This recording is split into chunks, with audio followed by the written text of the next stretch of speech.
Coloca na imagem, na tela, por favor, a imagem. Aí nós temos a Cíntia Thaís, tinha 21 anos, e ao lado nós temos a foto do Carlos Roberto, hoje com 35 anos. Eles eram conhecidos, moravam na mesma cidade, Engenheiro Navarro, no norte de Minas. Em abril do ano passado, essa jovem foi dada como desaparecida. E o Carlos, aí da foto, teria falado para a família dela que tinha tomado 3 cervejas com ela e que depois tinha visto ela entrar num carro.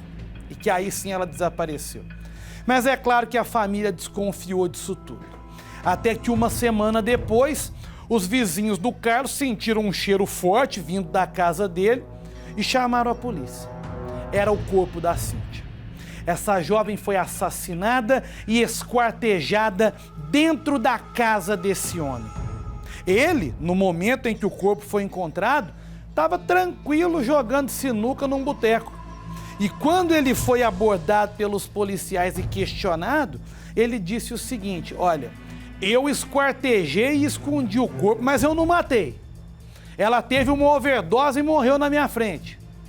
É claro que a polícia não comprou essa história da overdose, até porque ele era um criminoso da mesma forma, por ter esquartejado e ocultado o corpo, né? E agora a justiça também não comprou essa história, porque o Carlos Roberto foi julgado e condenado pela morte dessa jovem. Põe a reportagem no Cidade.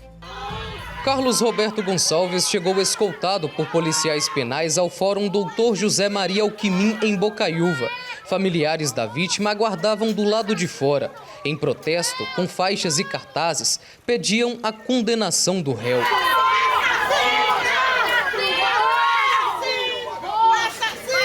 O homem de 35 anos é acusado de matar, esquartejar e esconder o corpo de Cíntia Thaís Gomes dos Santos Silva, de 21 anos. O crime foi em abril do ano passado em Engenheiro Navarro, no norte de Minas. Na época, a jovem ficou desaparecida por cerca de uma semana. O corpo foi encontrado na casa de Carlos Roberto, após vizinhos sentirem um forte cheiro. O corpo estava escondido em uma mala e partes em sacos plásticos. Os militares compareceram até essa residência e verificaram então que no quarto, em um dos quartos da residência, havia então uma mala e ao redor dessa mala bastante sangue. Na ocasião, Carlos Roberto foi encontrado pela PM em um bar onde jogava sinuca. O então suspeito confessou ter esquartejado o corpo, mas negou ter matado a jovem. Ele contou que Cíntia morreu após uma overdose de drogas e, com medo de ser acusado do crime, resolveu esconder o corpo. No relato, ele contou que 4 dias após a morte, levou o corpo para o chuveiro e esquartejou para se desfazer da vítima de uma maneira mais fácil. Mesmo negando, Carlos Roberto foi indiciado por feminicídio, além de vilipêndio e ocultação de cadáver. Ele confessa o vilipêndio ao cadáver dela, ele confessa a ocultação, inclusive o objetivo dele era realmente consumir o corpo dela. Ele só nega a prática do feminicídio. Ele só nega a prática do feminicídio, dizendo que ela teve uma overdose lá na residência dele. Semanas após a prisão, o resultado da perícia apontou que a real causa da morte de Cíntia foi enforcamento. Quando Cíntia desapareceu, Carlos tentou atrapalhar a investigação com notícias falsas.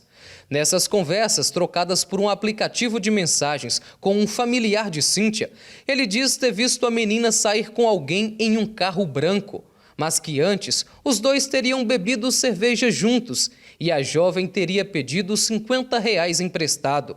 Em outro trecho, o então suspeito descreve a roupa que Cíntia usava. Ele também disse que a jovem teria sido vista na rodoviária de uma cidade vizinha e finaliza a conversa afirmando que sempre foi amigo de Cíntia. O Ministério Público denunciou Carlos Roberto pelos crimes de homicídio qualificado pelo emprego que impossibilitou a defesa da vítima e ocultação de cadáver. Que além de matá-la, o Carlos esquartejou o corpo da Cíntia 4 dias depois de matá-la e escondeu as partes em malas e em sacos de lixo, por ele próprio, comprados antes do fato. O Conselho de Sentença, formado por 4 homens e 3 mulheres, condenou Carlos Roberto a 21 anos de prisão por homicídio e 1 ano e 8 meses por ocultação de cadáver, um total de 22 anos e 8 meses de reclusão, pena que deve ser cumprida em regime fechado. O julgamento transcorreu em normalidade, apesar dos debates acalorados, como normalmente acontece em plenários de júri de casos de repercussão como esse. Mas no final a tese acusatória foi acolhida na íntegra pelos senhores jurados, pelo Conselho de Sentença. O Ministério Público aguarda o retorno dos autos ao gabinete para que a gente possa examinar com calma se a pena foi bem dosada, se existe algum fundamento que permita aumentá-la. E isso a gente só faz com calma quando os autos retornarem em vista ao Ministério Público. O advogado do réu informou que não pretende recorrer da decisão. Após o julgamento, Carlos Roberto, que já tinha uma condenação por crime contra a dignidade sexual de outra mulher, foi levado de volta ao presídio de Bocaiúva, onde já estava preso desde que o corpo de Cíntia foi encontrado.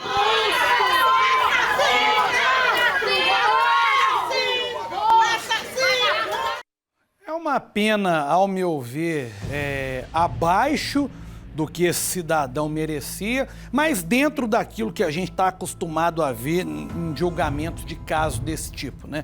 Não foge muito ao que vem sendo aplicado nos últimos anos.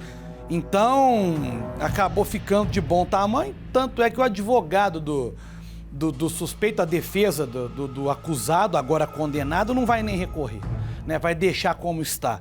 Se você pegar que ele já tem uma outra condenação e já está com 35 anos, se cumprir essa pena na íntegra, pode sair aí da cadeia só depois de mais velho, vai ficar aí um bom tempo preso, é isso que a gente espera que aconteça.